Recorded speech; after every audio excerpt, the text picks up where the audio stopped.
To give you a little history on the child forensic interview process, you want to look at the website nationalcac.org. Nationalcac.org is out of Huntsville, Alabama. This is basically where this all got started in the 70s or 80s. They used the Huntsville or cognitive methodology. That is a semi-structured methodology. What does that mean? That means the interviewer is allowed to use leading, suggestive, direct, reinforced, repeated questions, forced choice questions, which mandate giving the child a choice to choose, and also questions involving negative stereotype induction. Negative stereotype induction means the interviewer is basically vilifying or pointing the finger at the accused with no alternate hypothesis, no other theory on how the child is saying or why the child is saying what she or he is saying. So to go back to the history again, going back to the 80s, this process started and the methodologies basically developed over time. So in 1990, we saw APSAC, that's apsac.org is their website. That method developed in 1990. That's the American Professional Society on the Use of Children. That is a professional organization. We also saw Corner House. Corner House was developed in Minnesota. It became refined in 1998 by the American Prosecutors Research Institute, APRI, in Northern Virginia.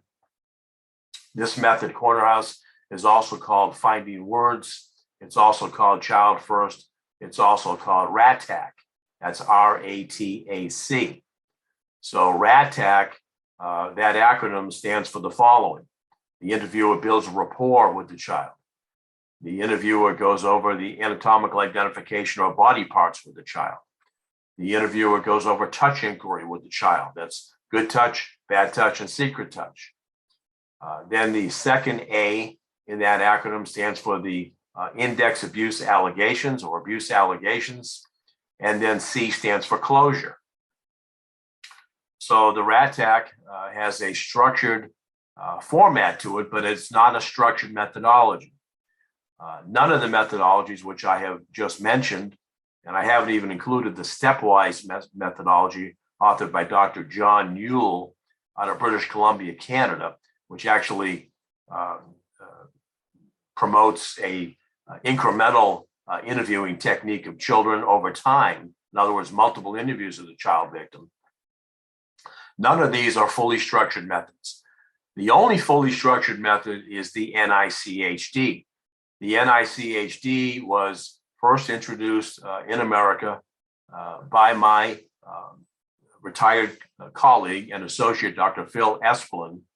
Dr. Esplin worked with Dr. Michael Lamb and other psychologists to develop this National Institute for Child Health and Human Development methodology for interviewing children allegedly abused out of Bethesda, Maryland. This method was first published in 2000. It was replicated in 2007. And Dr. Lamb and Dr. Esplin co-authored a book published by Wiley titled Tell Me What Happened in 2008. That book was republished in 2018. In 2009, there was developed another method that is used in my state of Florida, partially used also in Idaho, called, in other states also called RADAR. RADAR is recognizing abuse disclosures and responding. Now, there are experts out there who promote RADAR as a quasi-structured methodology or a modified NICHD, such as Dr. Mark Everson. Dr. Mark Everson's writings on RADAR have been published in APSAC Advisor.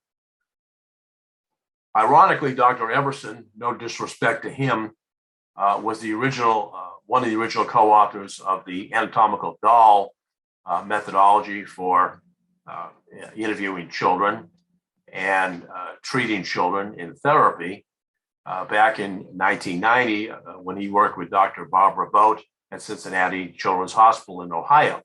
Dr. Everson, I believe, is now in North Carolina.